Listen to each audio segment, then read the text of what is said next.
Good morning students. कल हमने पढ़ा था मोलिकुलरिटी। आज हम करेंगे ऑर्डर ऑफ रिएक्शन। तो ऑर्डर ऑफ रिएक्शन क्या होता था? Sum of concentration terms on which rate of reaction actually depends.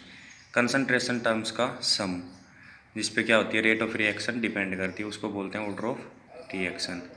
It is totally experimental value and can not be calculated by balanced chemical equation. Experimental value होती है और इसको हम calculate नहीं कर सकते। अगर इफ़ एल्फा प्लस बीटा, यहाँ पे दे रखा है एल्फा प्लस बीटा, किससे क्या कैलकुलेट करता है? Order of reaction. एल्फा और बीटा क्या है? कंसंट्रेशन का पावर, कंसंट्रेशन टर्म्स का। तो एल्फा प्लस बीटा अगर जीरो की इक्वल है तो क्या होगा? Order of zero order reaction. Alpha plus beta is equal to 1 तो first order reaction. Alpha plus beta is equal to 2 second order. Alpha plus beta is equal to 3 तो third order reaction. अब example पढ़ने हमें इन सब के, zero के, first के, second के और थर्ड के। सबसे पहले example of zero order reaction. Zero order का रिएक्शन है, फर्स्ट है, इंपॉर्टेंट है, याद होना चाहिए। H2 प्लस Cl2 सनलाइट की प्रेजेंस में किसकी फॉर्मेशन होगी? HCl की। तो रेट क्या होगा? Rate constant into concentration of reactant H2 into Cl2। तो एक्सपेरिमेंटल वैल्यू होती है, कैलकुलेट नहीं कर सकते। तो ये इक्वेशन याद होनी चाहिए जीरो ऑर्डर के लिए। ऐसी सेकंड है, NH3 डिकम्पोज होगा N2 प्लस 3H2 में, ये भी जीरो ऑर्डर रिएक्शन का एग्जाम्पल है। फिर उसके बाद है example of first order reaction. First है, इंपॉर्टेंट है, decomposition of N2O5। N2O5 decompose होगा किसमें? 4NO2 प्लस O2 में। तो रेट क्या होगा? Rate constant into concentration of reactant. ये भी एक्सपेरिमेंटल वैल्यू कैलकुलेट की जाएगी, तो 1 है, तो क्या होगा order of reaction? First. Second example है decomposition of NH4NO2। NH4NO2 decompose होकर N2 प्लस वाटर की फॉर्मेशन होगी। तो रेट क्या होगा इसका? Rate constant into concentration of reactant. तो रेट क्या, कौन सा ऑर्डर आएगा? First order. नेक्स्ट एग्जाम्पल है decomposition of H2O2। H2O2 decompose होगा तो H2O प्लस हाफ O2। तो रेट क्या होगा? Rate constant into H2O2। सारी वैल्यू क्या होगी? जो भी ऑर्डर ऑफ रिएक्शन निकाल रखे सारे एक्सपेरिमेंटल वैल्यू कर रखे हैं। तो जीरो ऑर्डर में H2 प्लस Cl2 वाला एग्जाम्पल याद होना चाहिए, और फर्स्ट ऑर्डर के लिए डीकम्पोजिशन ऑफ N2O5। दोनों एग्जाम्पल इंपॉर्टेंट है, ये याद होनी चाहिए। नेक्स्ट है सेकेंड ऑर्डर रिएक्शन। तो इसमें क्या है? Combination of NO2 plus F2। तो NO2 प्लस F2 कंबाइन होकर किसकी फॉर्मेशन होगी? NO2F की। तो रेट क्या होगा? Rate constant into concentration of reactant. तो NO2 का कंसंट्रेशन पावर क्या होगा? 1 और F2 की 1। तो 1 प्लस 1 मिलिए क्या होगा? 2। तो ये 1 और 1 एक्सपेरिमेंटल वैल्यू कैलकुलेट की जाएगी, तो याद रखना है बस। तो ये सेकेंड ऑर्डर का है। एच आई डिकम्पोज होगा H2 प्लस I2 में, ये भी एक्सपेरिमेंटल वैल्यू की जाएगी, तो भी सेकंड ऑर्डर। ये इंपॉर्टेंट है सेकंड ऑर्डर के लिए। NO प्लस O3 फॉर्मेशन होगी NO2 की और O2 की। तो रेट क्या होगा? Rate constant into concentration of reactant, second order. ये एग्जांपल याद होना चाहिए। CH3COOH OH C2H5H प्लस की प्रेजेंस में क्या, किसकी formation? CH3COO C2H5 plus water. कौन सा एग्जाम्पल, किसका ऑर्डर, कौन सा ऑर्डर होगा? Second order. तो ये एक सब में एक एक रिएक्शन इंपॉर्टेंट है, वो याद लीजिए, पेपर में एक रिएक्शन ज़रूर आएगी। उसके बाद है third order reaction. Third order के लिए इंपॉर्टेंट है, फर्स्ट NO प्लस O2 की फॉर्मेशन होगी NO2 की। तो रेट क्या होगा? Rate constant into concentration of reactant. तो 2 प्लस 1 इज इक्वल टू, था कौन सा ऑर्डर होगा? Third order.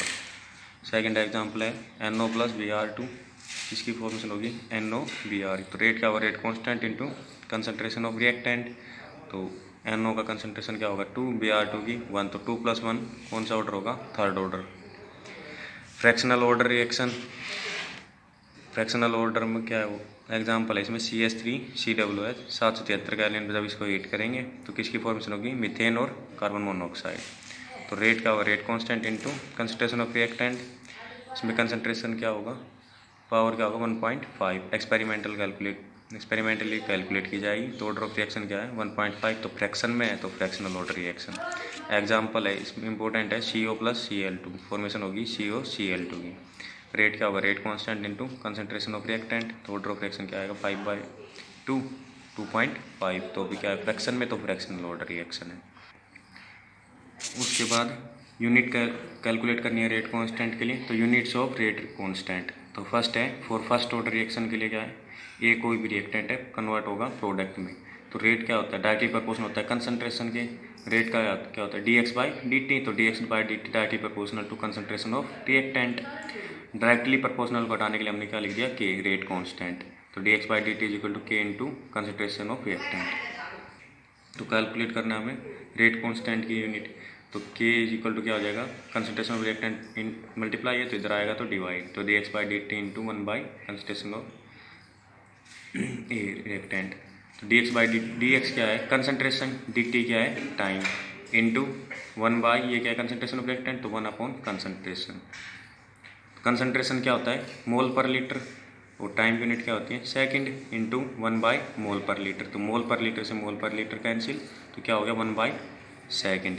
तो के की यूनिट क्या हो जाएगी पर सेकेंड या पर मिनट, किसके लिए ये फर्स्ट ऑर्डर रिएक्शन के लिए। ऐसे ही फॉर सेकंड ऑर्डर रिएक्शन के लिए क्या होगा 2A gives product, 2A reactant है, प्रोडक्ट की फॉर्मेशन होगी, तो dx by D T directly proportional to concentration, तो कंसंट्रेशन क्या है ए के पावर 2 स्टोइकियोमेट्रिक कोएफिशिएंट का पावर, तो dx by D T is equal to K into A square, directly proportional का रेट कांस्टेंट, के निकालना है तो के इज क्या हो जाएगा dx by D T into 1 by A square.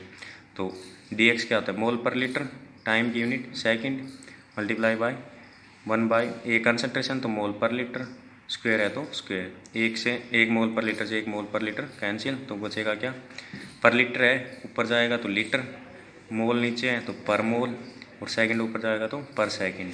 तो लीटर के लिए हमने एल लिख दिया, मोल के लिए पर मोल है तो m-1, पर सेकंड है तो t-1, ये इसकी यूनिट हो जाएगी सेकंड ऑर्डर के लिए रेट कांस्टेंट की। ऐसे ही थर्ड ऑर्डर के लिए क्या होगा 3A गिव्स प्रोडक्ट, तो dx by D T directly proportional to concentration of reactant, और स्टोइकियोमेट्रिक कोएफिशिएंट है 3, तो पावर हो जाएगा 3, तो dx by D T equal to proportional घटाने के लिए हमने लिखा rate constant into A cube, तो k निकालना है dx by D T into 1 by concentration of reactant, तो कंसंट्रेशन क्या हो मोल पर लीटर, टाइम की second, into 1 by mole per litre, और क्यूब है तो पावर 3, तो एक मोल पर लीटर से एक मोल पर लीटर कैंसिल, ऊपर जाएगा पर लीटर है ऊपर जाएगा तो लीटर स्क्वायर बचेगा, मोल पर मोल स्क्वायर पर सेकंड, तो एल के लीटर के लिख दिया आपने एल स्क्वायर, मोल के लिए m-2, पर सेकंड के लिए t-1, ये थर्ड ऑर्डर के लिए। जीरो ऑर्डर रिएक्शन के लिए कैलकुलेट करेंगे तो क्या होगा rate constant concentration upon time, concentration क्या होता है मोल पर लीटर, टाइम की सेकंड, तो मोल पर लीटर पर सेकंड, मोल के लिए m, लीटर के लिए l, पर मोल पर लीटर है तो -1, पर सेकंड है तो t-1, ये जीरो ऑर्डर है, तो ये रेट कांस्टेंट के लिए और यूनिट थी। Thank you, have a nice day. आगे का